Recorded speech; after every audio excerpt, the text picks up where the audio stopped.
새벽 하나님께서 우리에게 주신 말씀은 마가복음입니다. 마가복음 4장 35절에서 41절까지의 말씀입니다. 교독하시겠습니다. 그날 저물 때 제자들에게 이르시되 우리가 저편으로 건너가자 하시니 그들이 무리를 떠나 예수를 배에 계신 그대로 모시고 가매 다른 배들도 함께 하더니 큰 광풍이 일어나며 물결이 배에 부딪혀 들어와 배에 가득하게 되었더라.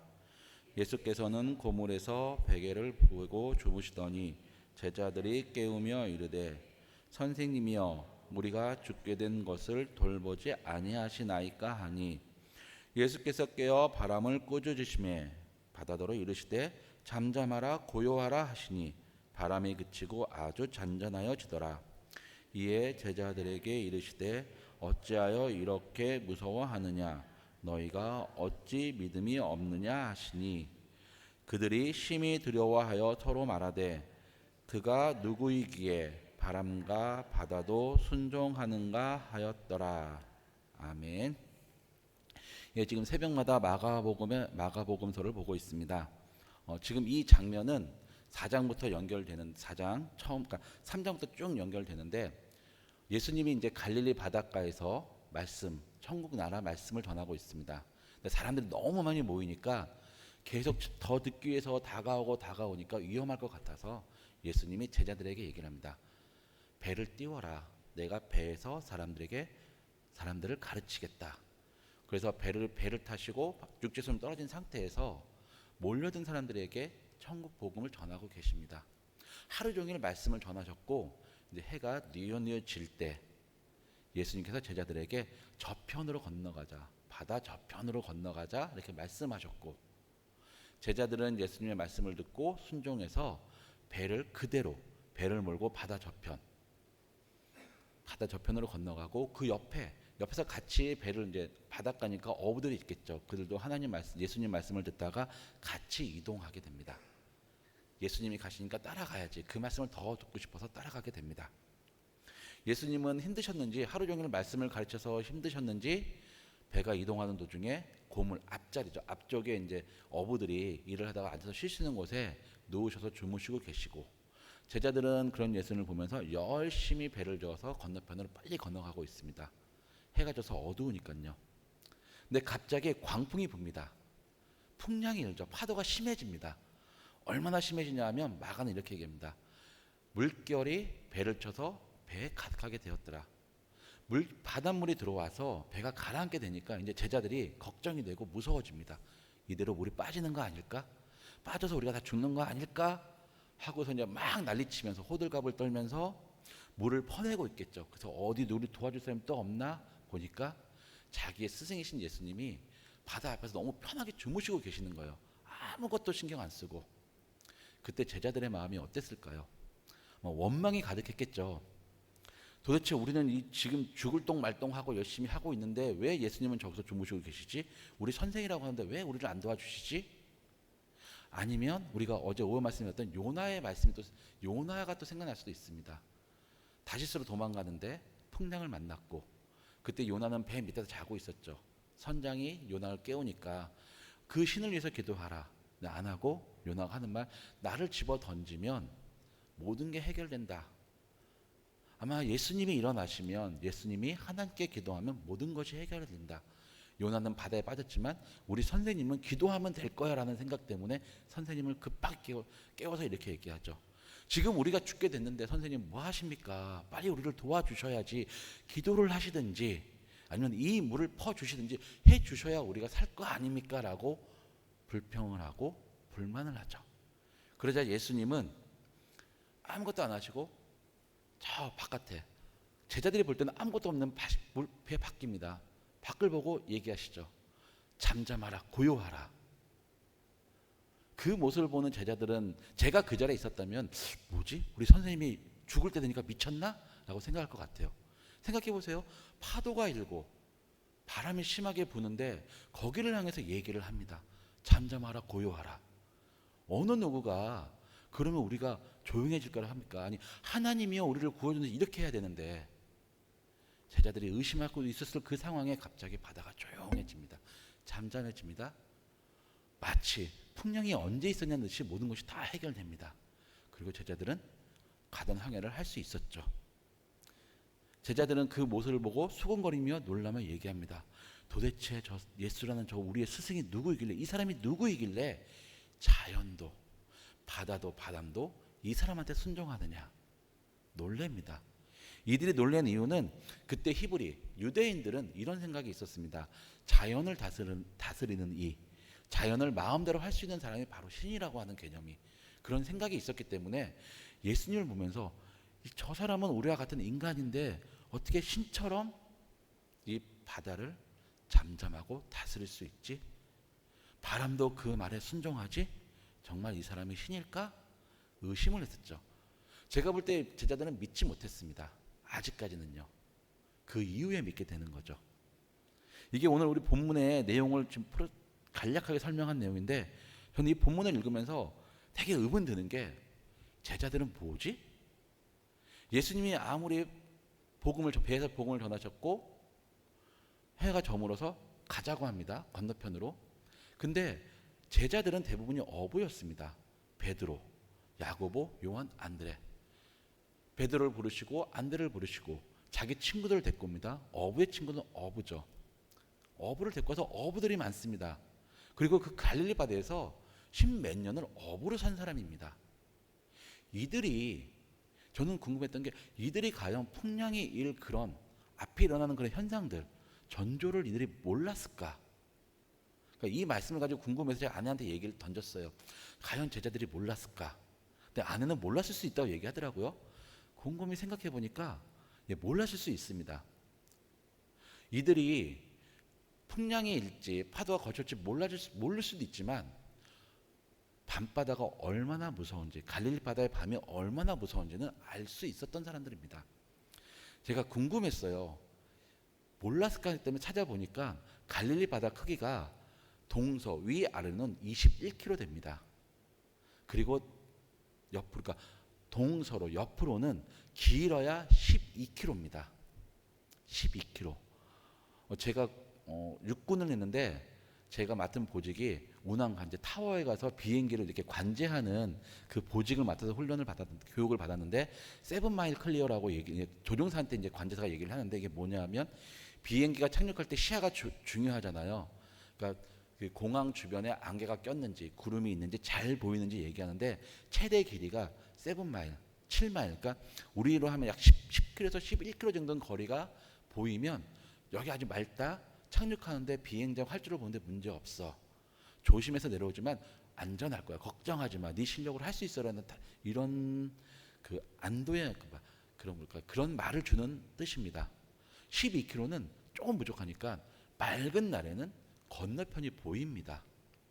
예수님은 하루 종일 배에서 가르치셨습니다. 단 바다가 잔잔했죠. 제자들은 그 앞이 보일 것이고 바다가 어떤지 읽을 수 있었고, 비록 예수님이 가자고 하지만 제가 그때 그 제자였다면 우리 선생님의 안전을 생각해서 선생님 제가 여기서 십몇 년 동안 10년 이상을 제가 어부로 살았는데 지금은 괜찮은 것 같죠? 근데 제가 파도가 보니까 조금 이렇게 좀 높아지는 게 밤에 되면 위험할 것 같습니다. 여기도 밤에 갑자기 풍랑이 일기 때문에 잘못하면 빠져 죽을 수 있습니다. 그러니 선생님 그냥 배 말고 걸어가시죠. 아니면 요 근처에서 좀 숙소를 하고 다일 아침에 가시는 게 어떻습니까? 저라면 선생님의 안전을 위해서 한번 얘기했을 것 같아요. 그런데 마가는 그게 전혀 없었다는 듯이 얘기를 합니다. 가자고 하니까 그대로 내리지도 않고 얘기하지도 않고 아무것도 없이 그냥 그대로 출발합니다. 그 주위에서 배를 타고서 같이 가장 가까운 곳에서 말씀을 듣던 사람들도 어부인데 그들도 그냥 따라갑니다. 마치 저는 예수님을 믿습니다, 우리 선생님을 믿습니다 하는 모습을 보여주면서 따라갑니다. 그랬는데 풍랑 만났다고, 배에 물이 찬다고, 죽을 것 같다고, 지금 당장 죽을 것처럼 호들갑을 떨면서 예수님을 깨웁니다. 도대체 제자들은 무슨 생각, 무슨 마음이었기에 이렇게 했을까? 이게 큰 고민이었고, 이게 해결이 안 되면 새벽 예배 어떻게 말씀을 전하지 고민을 하고 있었어요. 계속. 근데 어제 다시 한번 아내하고 얘기하는데 아내가 몰랐을 것 같다. 그래 몰랐을 것 같아. 그럼 왜 그러지 하는데 이게 들어오더라고요. 저물 때 해가 지고 있습니다. 낮에는 제자들은 예수님만 바라봅니다. 예수님이 무슨 말 하나, 예수님이 물 마시는 거 그 동작 하나, 그거 하나하나 보면서 예수님만 바라보고 있습니다. 그리고 따라온 많은 무리들은 바다가 아닌 바닷가에 앉아서 그 뒤로 쭉 앉아서 말씀을 듣고 있는데, 제자들은, 옆에서 배를 갖고 있던 사람들은 가장 가까운 데서 예수님의 말씀을 듣고 있습니다. 그 마음이 어땠을까요? 그래, 예수님 말씀대로야. 그리고 나는 믿음이 좋아. 예수님을 바라보고, 그러니까 내가 옆에서 듣고 있잖아. 분명히 이들이 낮에 해가 저물기 전에 파도가 이상한 거를 읽었지만 예수님만 바라봤기 때문에 문제가 없었습니다. 어두워서 배가 가면서 어두워졌죠.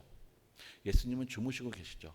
하지만 그들은 그때까지만 해도 내 믿음은 좋아, 아주 좋아라는 자기를 속이며, 우리말로 허세라고 있죠. 믿음의 허세를 부리며 배를 몰고 나갑니다. 어두워서 빛이 없습니다. 자기들이 보이던 예수님은 배에 누우셔 주무시고 계십니다. 배에서 그 배를 모는 사람들도 가는 방향을 봐야 되기 때문에 예수님이 안 보입니다. 주변에 따라온 사람들도 예수님이 안 보입니다. 그때 바람이 불고 풍랑을 만나고 물결이 넘쳐서 배에 찹니다. 그때 그들은 자신들의 상황을 깨닫게 됩니다. 어떤 상황이요? 죽게 되었다는 상황. 다른 말로 하면 예수님에 대한 믿음이 허세였고 신기루였고, 예수님이 안 보이는 순간 모든 것은 거짓이었구나. 예수님의 비유로 얘기한다면, 토요일날 네 가지 밥 씨 뿌리는 비유로 얘기한다면, 나는 좋은 땅이었는 줄 알았는데 내 믿음은 길가나 돌밭이나 아니면 가시떨기구나. 마가는 우리들에게 그 얘기를 하고 싶었습니다. 지금 너희들이 예수님만 보일 때는 너희들이 좋은 땅인 것 같고 30배, 60배, 100배 열매 맺을 것 같지? 그런데 지금은 낮이야. 태양은 빛을 비춰. 하지만 우리는 태양을 볼 수 없잖아. 그러니까 내려오는 빛만 보니까 우리는 좋은 것 같아. 하지만 그 빛이 없다면, 너희들이 속였던, 빛이 없어서 어두워서 너희들이 낮에는 그런 걸 볼 수 있지만 어두웠을 때 숨길 수 있었던 그 믿음이 고난, 죽음의 위기, 아니면 살아가면서 불편을 겪게 되면 다 드러날 거야. 제자들을 봐봐. 예수님 지근거리에서 말씀을 듣던 제자들, 예수님만 보일 때는 그들이 파도가 있다는 얘기는 고난이 다가올 건데, 예수님 보면 나는 이길 수 있어. 그들의 마음은 보지 않고 딴 데를 봤잖아. 그런데 진정한 마음, 예수님이 없는 순간 너희들이 보고 해야 되는 그 믿음, 그 마음밭을 보지 않았기 때문에 어떻게 돼? 고난이 오고 불편이 오고 위기가 오니까 바로 드러나잖아. 이 마가복음을 지금 내가 쓰는 그 당시 때 마가복음을 읽는 사람들도, 듣는 사람들도, 지금 여기 있는 우리들에게도 마가는 얘기합니다. 잘 봐. 속이려고 하지 마. 너희들의 믿음을 속이려고 하지 마. 모를 수 있어?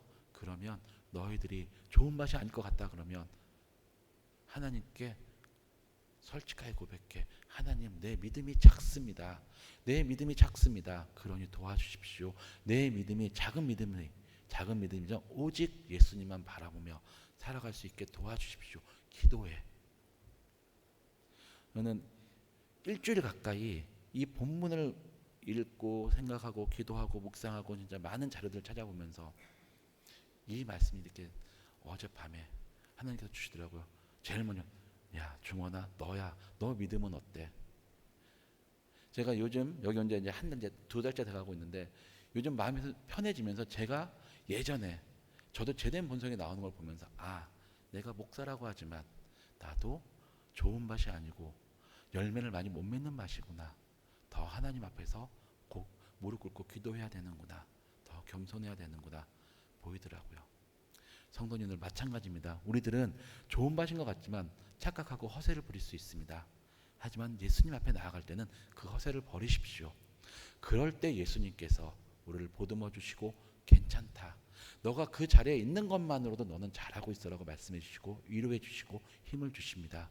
오늘 하루, 이 일주일 앞으로 살면서 그런 예수님을 안아주시고, 서 있는 것만도 힘들어서 지쳐서 어떻게 할지 모를 때 서 있는 것만으로도 위로해 주시는 예수님을 만나며 같이 살아가시는 여러분들이 되시기를 기도하며 축원합니다. 기도하시겠습니다. 하나님 아버지, 정말 감사합니다. 저물 때 배를 출발시키셨고, 이를 통해서 제자들의 마음이 어떤지를 알게 해주셨고, 이를 통해서 우리들의 마음도 어떠한지를 알게 해주셨습니다. 하나님, 우리의 마음은 우리가 원하기는 100배 그 이상의 열매를 맺고 싶지만, 때로는 우리의 마음은 돌밭이 될 때도 있고 가시떨기밭이 될 때도 있고 길가가 될 때도 있습니다. 주님, 그럴 때마다 솔직하게 진실된 마음으로 하나님 앞에 나아가게 하시고 예수님께 나아갈 수 있도록 하여 주시옵소서. 우리의 마음 상태를 아뢰고 예수님께 고개 숙일 때 따뜻하게 안아주시며 괜찮다, 그 힘들더라도 어렵더라도 고난 중이라도 그 자리에 있는 것마다 너는 다 하고 있고 내가 너에게 맡긴 그 사명을 충분히 하고 있으니 걱정하지 마, 나머지는 내가 할 거야 라고 위로해 주시고, 이런 예수님과 평생 동행하며 살 수 있도록 우리를 지켜주시고 힘 주시옵소서. 예수님의 이름으로 기도드렸습니다. 아멘.